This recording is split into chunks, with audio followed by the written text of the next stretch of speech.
أعوذ بالله السميع العليم من الشيطان اللعين الرجيم بسم الله الرحمن الرحيم وبه نستعين وصلى الله على سيدنا محمد وآل بيته الطاهرين اللهم صل على محمد وآل محمد. قال إمام العلي عليه الصلاة والسلام ينبئ عن فضلك علمك وعن إفضالك بدلك. مولانا تقیان حضرت علی ابن ابی طالب علیہ السلام کا ارشاد گرامی ہے، جو اپنی جگہ پر علم کی حیثیت کو اچھی طرح سے واضح فرما رہا ہے اور علم کی قدر و قیمت اور اس کی حیثیت ہماری نظروں میں کیا ہونی چاہیے بیان فرما رہے ہیں۔ مولا بیان فرماتے ہیں یُنبِئُ عن فضلک علمک، آپ کے پاس کتنی فضیلتیں ہیں، کتنے فضائل آپ کے پاس میں ہیں، اس کا بیان لوگوں کے سامنے کون کرے؟ ظاہر ہے کہ ہر انسان کی حیثیت اور فضیلت کو بیان کرنے کے لیے کوئی نہ کوئی تو ہونا چاہیے۔ آپ کے پاس کون سی فضیلت ہے، اس کا بیان کون کرے گا؟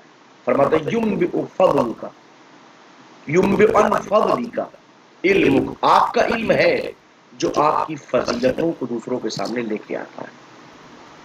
کرے گا عن افضالک بدلک، اور آپ کا مرتبہ کتنا بلند و بالا ہے، یہ اگر لوگوں کے درمیان میں ظاہر ہونا ہے تو وہ آپ کے بدل سے، آپ کے خرچ سے، آپ کی سخاوت سے، آپ کی کرامت سے ظاہر ہوگا۔ یعنی اگر آپ کسی فقیر کو مانگنے ہوئے فوراً عطا کر رہے ہیں، اس کی ضرورت کا خیال کر رہے ہیں، تو اس کا اظہار آپ کی سخاوت کی بنیاد پر ہوگا۔ لیکن آپ کے جملہ فضائل، آپ کے پاس کون کون سی فضیلتیں ہیں، ان فضیلتوں کا اقرار اگر کرنا ہے تو آپ کو علم حاصل کرنا پڑے گا۔ علم جتنا زیادہ وسیع ہوگا اتنی زیادہ آپ کی تمام تر فضیلتیں لوگوں کے سامنے آ جائیں۔ اللہ سبحانہ و تبارک و تعالی ہماری فضیلتوں کو جو ہمارے اندر موجود ہیں ظاہر کرنے کے لیے علم کے حصول کی توفیق و رحمت فرمائے۔ طلاب عزیز، گفتگو آپ کی خدمت اقدس میں اقسام وجوب سے متعلق چل رہی ہے، اور ہم نے کل چوتھی اور پانچویں اور چھٹی اور ساتویں تقسیم آپ کی خدمت اقدس میں عرض کی کہ وجوب مطلق اور مقید معلق بھی ہوتا ہے، اور وجوب تعبدی اور توسلی بھی ہوتا ہے، وجوب محدد اور غیر محدد بھی ہوتا ہے، اور آخری اور ساتویں قسم تھی کہ وجوب یا نفسی ہوتا ہے یا غیری ہوتا ہے۔ تفصیل کل درس میں گزر چکی ہے، آج اس درس کا تتمہ کی خدمت درس میں پیش کرنا ہے، اس چیز کو ملاحظہ فرمائیں گے۔ لیکن اس سے پہلے میں خدمت میں عرض کروں کہ اس سے پہلے آپ حضرات برائے کرم اپنی اس کتاب کے صفحہ نمبر 14 پہ آئیے، وہاں آپ کو معلوم ہوگا گفتگو چل رہی تھی اقسام حکم سے متعلق، اور ہم نے عرض کیا تھا کہ حکم کسے کہتے ہیں، حکم کی تفصیل آپ کی تعریف پیش کی گئی تھی، اقسام حکم شروع ہوئی تھی۔ ہم نے کہا تھا کہ اگر حکم کو سمجھنا ہے تو حکم اپنی تمام انواع کے ساتھ 3 قسموں کے اوپر محیط ہے، یا حکم تکلیفی کہلاتا ہے، یا حکم تخییری کہلاتا ہے، یا حکم وضعی کہلاتا ہے۔ اب ظاہر ہے کہ حکم تکلیفی کیا ہے، اس کی وضاحت کے لیے ہم نے عرض کیا تھا حکم تکلیفی کسے کہتے ہیں، 4 چیزوں کا نام حکم تکلیفی ہے۔ یا حکم تکلیفی وجوب کہلاتا ہے، یا حرمت کہلاتا ہے، یا حرمت کہلاتا ہے، یا کراہت کہلاتا ہے۔ یہ 4 چیزیں سامنے آپ کی خدمت میں ہم نے پیش کی گئی تھی، وجوب، ندب، حرمت، کراہت۔ وجوب 4 قسموں کے اوپر محیط ہے، یا وجوب حکم تکلیفی 4 قسموں کے اوپر محیط ہے، یعنی 4 چیزوں کو اگر ہم سمجھ لیں گے تو پھر حکم تکلیفی کسے کہتے ہیں یہ بات اچھی طرح سے واضح ہو جائے گی۔ کون کون چیزیں 4 چیزیں ہیں؟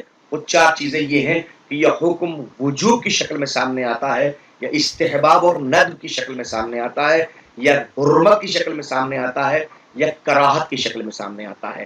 یعنی حکم تکلیفی 4 چیزوں کی شکل میں سامنے آتا ہے، وجوب، استحباب و ندب، کراہت اور حرمت۔ اب اس منزل کے اوپر ہم نے پہلی منزل پیش کی تھی، پہلی منزل وجوب کی۔ وجوب کسے کہتے ہیں؟ وہ کہا ہوا الالزام بالفعل، کسی فعل کا لازم کر دینا، یہ وجوب کہلاتا ہے۔ اب اس کی اقسام خدمت اقدس میں آپ کی پیش کی گئی۔ آج گفتگو یہاں سے شروع ہو رہی ہے کہ وجوب کے بعد جو دوسرا اور تیسرا اور چوتھا مرحلہ حکم تکلیفی کا ہے وہ کون کون سا سامنے آتا ہے، یا ندب، یا حرمت، یا کراہت۔ اسکرین کے اوپر کتاب موجود ہے، ملاحظہ فرمائیے۔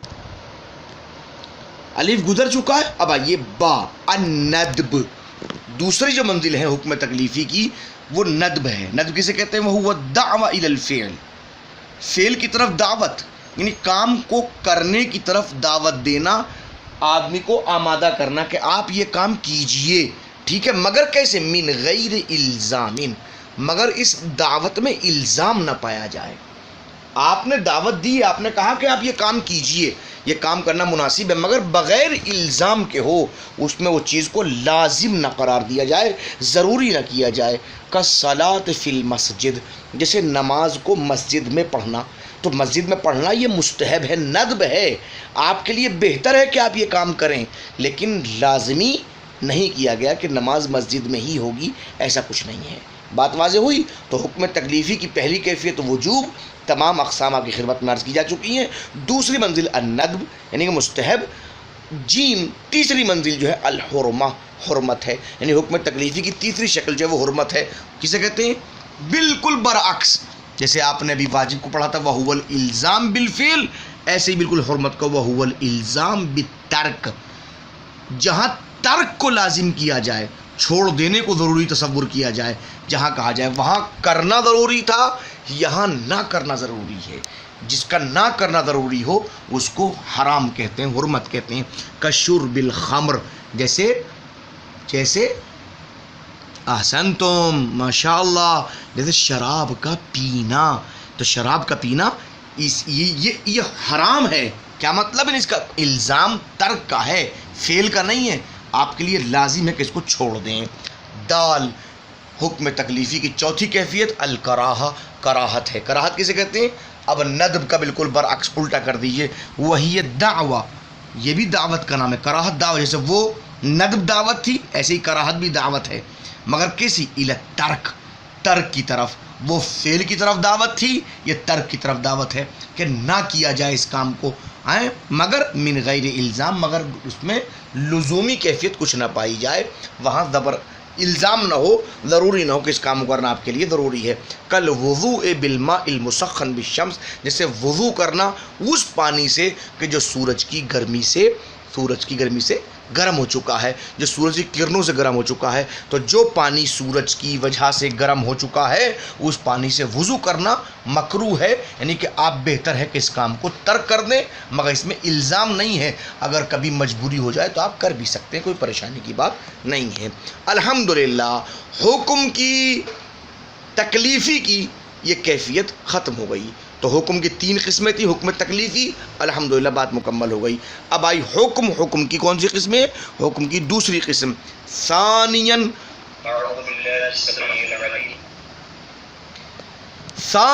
الحکم التخییری، حکم تخییری۔ غور کیجئے گا، اب دیکھیں تخییری کا لفظ وہاں بیچ میں بھی آیا ہے وجوب کی اقسام میں، وجوب تعیینی، وجوب تخییری، وہ وجوب کی قسمیں تھیں، یہاں مسئلہ یہ حکم کی قسمیں ہیں، وجوب تخییری نہیں ہے۔ ذرا ملاحظہ فرمائیے، دقت کیجئے گا، الحکم التخییری، حکم تخییری، حکم تخییری کسے کہتے ہیں؟ وَهُوَ الْإِبَاحَةُ، جہاں اباحت، مباح ہونا، یہ حکم تخییری کہلاتا ہے۔ اب سوال پیدا ہوتا ہے اباحت کسے کہتے ہیں؟ والاباحہ، اباحت کی تعریف کر رہے ہیں، ہی التخییر بین الفعل والترک، انسان کو اختیار دے دیا جائے فعل اور ترک میں، کام کے کرنے اور کام کے نہ کرنے میں جہاں انسان کو اختیار دے دیا جائے اسے اباحت کہتے ہیں، مگر کیسے؟ من دون ترجیح، کسی ایک طرف بھی ترجیح نہ ہو، نہ فعل کی طرف ترجیح ہو اور نہ ہی ترک کی طرف ترجیح ہو، نہ کسی کام کے کرنے کے لیے کہا جائے نہ کسی کے نہ کرنے کے لیے کہا جائے، جہاں معاملہ گویا 50-50 ہو، 50% 50% کہا جائے کام کیجئے اور 50% کہا جائے کام نہ کیجئے، دونوں آپ کو اختیار ہے، آپ کر بھی سکتے ہیں، آپ نہیں بھی کر سکتے ہیں، کریں گے کوئی ثواب نہیں کریں گے تو کوئی عذاب نہیں، ثواب نہیں، نہ ادھر ثواب نہ ادھر ثواب، نہ ادھر عقاب نہ ادھر عقاب۔ کشرب الماء فی الحالات غیر الاضطراریہ، جیسے غیر اضطراری حالت میں پانی کا پینا. یعنی کہ فرض کیجئے اگر انسان پہ ضروری پڑ جائے کہ اگر پانی نہیں پیے گا تو مر جائے گا، تو ایسے صورت میں پانی کا پینا واجب ہو جاتا ہے، تو معاملہ وجوب میں چلا گیا. اگر یہ ہو جائے گا پانی پیے گا تو نہیں پیے گا تو مر جائے گا، تو پانی کا پینا واجب. پانی پیے گا تو مر جائے گا، تو پانی کا پینا حرام. تو وہ بھی حکم تکلیفی کی پہلی شکل میں سامنے آ گیا. ٹھیک ہے نا. لیکن یہاں مسئلہ جو ہے عام حالت میں کہ نہ پینے پہ صحت پہ کوئی فائدے کا اثر پڑ رہا ہو اور نہ کوئی مضر اثر پڑ رہا ہو، ایسی صورت میں پانی کا پینا دونوں کیفیت سے مباح ہو جاتا ہے. ٹھیک ہے نا. تو یہ حکم تخیری ہے. تو حکم کی دو قسمیں گزر گئیں، ایک حکم تکلیفی گزر گیا اور ایک حکم تخیری گزر گیا. ثالثاً تیسری منزل جو ہے الحکم الوضعی، حکم وضعی ہے. اب اس کو تھوڑا سا دقت کرنا ہے، تھوڑا سمجھنا ہے. انشاءاللہ کوئی بہت بڑا مسئلہ نہیں ہے، فوراً دیکھیے بھی 2 منٹ میں مسئلہ حل ہوتا ہے.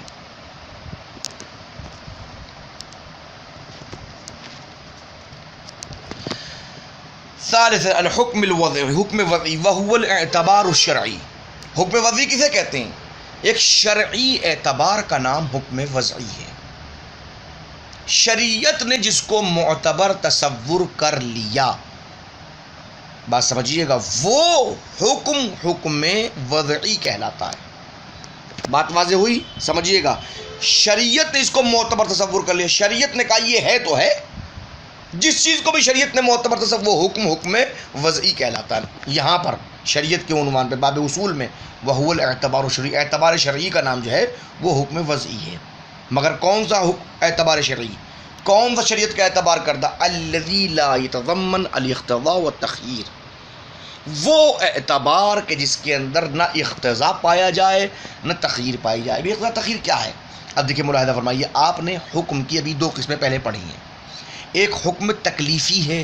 حکم تکلیفی میں کہیں نہ کہیں اقتضاء پایا جاتا ہے، یعنی مکلف کا ایک فعل موجود ہے جو احکام تکلیفیہ میں اوپر آیا گزرا ہے. آپ نے دیکھا ہوگا، چاہے وہ وجوب ہو، چاہے ندب کی شکل میں ہو، چاہے حرمت کی شکل میں ہو، چاہے کراہت کی شکل میں ہو. یہاں پر جہاں پر بھی ہے، وہاں جتنی بھی جگہ پہ کوئی نہ کوئی تقاضا ضرور ہے. وجوب میں تقاضائے فعل ہے، حرمت میں تقاضائے ترک ہے، ندب میں تقاضائے فعل ہے بغیر الزام کے، کراہت میں تقاضائے ترک ہے بغیر الزام کے. غور کیجیے گا جو میں نے الفاظ ادا کیے ہیں، سمجھیے گا اچھی طریقے سے. وہاں کہیں نہ کہیں تقاضا ہے، چونکہ حکم تقاضے کی بنیاد پر ہے، لہذا اس حکم کو حکم تکلیفی کہتے ہیں. یہاں اعتبار شرعی تو ہے مگر کوئی تقاضا نہیں ہے. اگر تقاضا ہو جائے تو حکم تکلیفی میں شامل ہو جائے گا، یہ حکم وضعی نہیں رہے گا. حکم جس پر تقاضا نہ پایا جائے. دوسری بات وہ تخییر، اور تخییر بھی نہ ہو، جیسے ابھی آپ کے حکم تخییری میں بیان کیا گیا اباحت کے حوالے سے کہ آپ کو اختیار دے دیا گیا ہو، ایسا کچھ نہیں ہے. غور کیجیے، تو ایک اعتبار شرعی کا نام حکم وضعی ہے. وہ اعتبار شرعی کہ جس میں نہ اقتضاء پایا جائے اور نہ تخییر پایا جائے. وہو الاعتبار الشرعی الذی لا یتضمن الاقتضاء والتخییر، جس میں نہ اقتضاء ہو نہ تخییر ہو، اس اعتبار شرعی کا نام حکم وضعی ہے. اب فوراً سوال پیدا ہوتا ہے، جناب یہ کیسے ممکن ہے کہ کوئی اعتبار شرعی ہو، اس میں نہ تو کوئی تقاضا پایا جائے نہ تخییر پایا جائے، کیسے حکم کیسے ہو سکتا ہے؟ انہوں نے کہا آئیے ہم بتائیں. کاعتبار شیء سببا او شرطا او مانعا لشیء. جیسے کسی شے کے لیے کسی شے کو سبب تصور کیا جائے کہ شریعت نے کہا کہ یہ چیز اس کے لیے سبب ہے، ایک بات. یا کہا جائے کہ یہ چیز اس چیز کے لیے شرط ہے، یا یہ کہا جائے کہ یہ چیز اس چیز کے لیے مانع ہے. اب دیکھیں 2 چیزیں آ رہی ہیں، ایک شے پہلی والی، ایک شے بعد والی. ایک کو اے کا نام دیتے ہیں، الف کا نام دیتے ہیں، دوسرے کو با کا نام دیتے ہیں. یعنی ہم کیسے کہیں کہ جیسے ہم کہیں کہ فرض کیجئے الف اعتبار کی منزلوں پہ آیا، معتبر سمجھا گیا شریعت کی بنیاد پر. کیوں؟ اس لیے کہ الف بے کے لیے سبب ہے، یا الف بے کے لیے شرط ہے، یا الف بے کے لیے معنی ہے. تھوڑا سمجھ میں آئی، ابھی تفصیل سمجھ میں نہیں آئی، مثال ابھی سامنے آتی ہے، ابھی دیکھیے.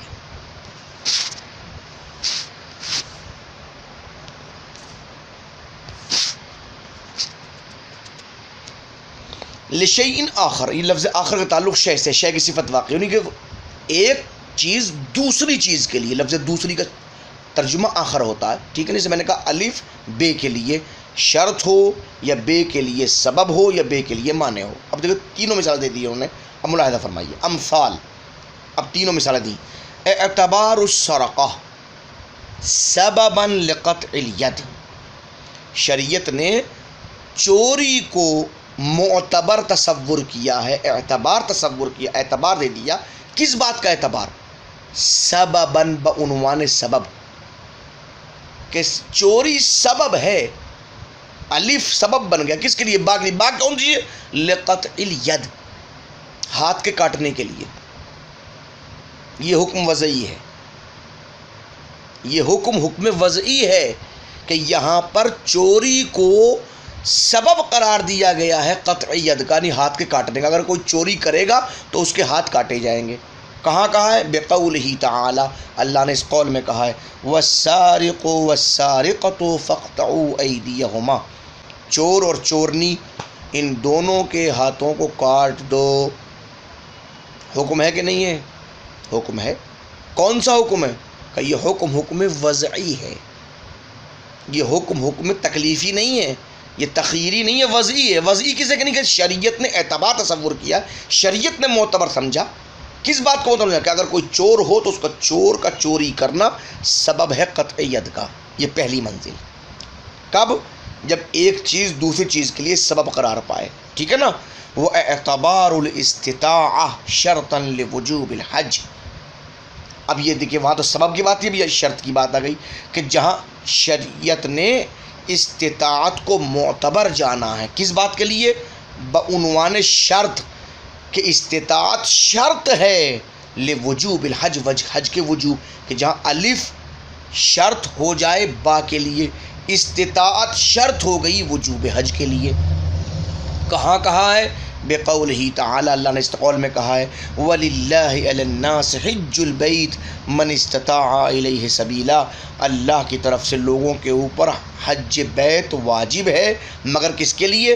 من، اس فرد کے لیے، استطاع الیہ سبیلا، کہ جو حج کے لیے استطاعت رکھتا ہو. ٹھیک ہے نا. تو ایک چیز دوسری چیز کے لیے سبب ہو، بیان کر دیا گیا اعتبار سرقہ سبب ہے قطع ید کے لیے. ایک چیز دوسری چیز کے لیے شرط ہو، بیان کیا گیا استطاعت معتبر ہے بعنوان شرط وجوب حج کے لیے. اب تیسری منزل اعتبار القتل مانعا من الارث، قتل کو معتبر سمجھا گیا. کس بات کے لیے معتبر سمجھا گیا؟ بعنوان مانع، کہ جہاں قتل ہوگا، قتل کرنے والا قاتل جو ہوگا، چونکہ اس نے قتل کیا ہے لہذا قتل مانع ہو گیا من الارث، ارث سے. کہ اگر کوئی انسان اپنے باپ کو قتل کر دے تو وہ باپ کا چونکہ قاتل ہو گیا، اور قاتل ہونے کی بنیاد پہ وہ باپ کی میراث حاصل نہیں کر سکتا، اس کو میراث باپ کی نہیں ملے گی. کیوں نہیں ملے گی؟ اس لیے کہ وہ قاتل ہے. بقولہ صلی اللہ علیہ وآلہ وسلم، اس لیے کہ حضور سرور اکرم صلی اللہ علیہ وسلم کا ارشاد گرامی ہے، آپ فرماتے ہیں لا یرث القاتل شیئا، قاتل کو کسی بھی چیز کی میراث نہیں ملے گی، کسی چیز میں میراث نہیں ملے گی. تو غور کیے گا، تو یہ تینوں چیزیں جو ہیں یہ حکم وضعی کے دائرے میں آ گئیں. الخلاصہ، خلاصہ الحکم، حکم کی قسمیں التکلیفی، التخیری، الوضعی. یہ حکم تکلیفی ہوتا ہے، یا تخیری ہوتا ہے، یا وضعی ہوتا ہے. حکم تکلیفی کی 4 قسمیں سامنے آ گئیں: الوجوب، الندب، الحرمہ، الکراہہ. تخیری اباحت کے اوپر موصول ہے، اور وضعی 3 قسموں پر منقسم ہوتا ہے ایک طرح سے سمجھنے کے لیے. یا ایک چیز دوسری چیز کے لیے بعنوان سبب سامنے آئے گی، یا ایک چیز دوسری چیز کے لیے بعنوان شرط سامنے آئے گی، یا ایک چیز دوسری چیز کے لیے بعنوان معنی سامنے آئے گی. اس کے علاوہ کی اور بھی اقسام ہیں حکم کی، انشاءاللہ وہ بعد میں. وصلی اللہ علی محمد و آل بیتہ الطاہرین.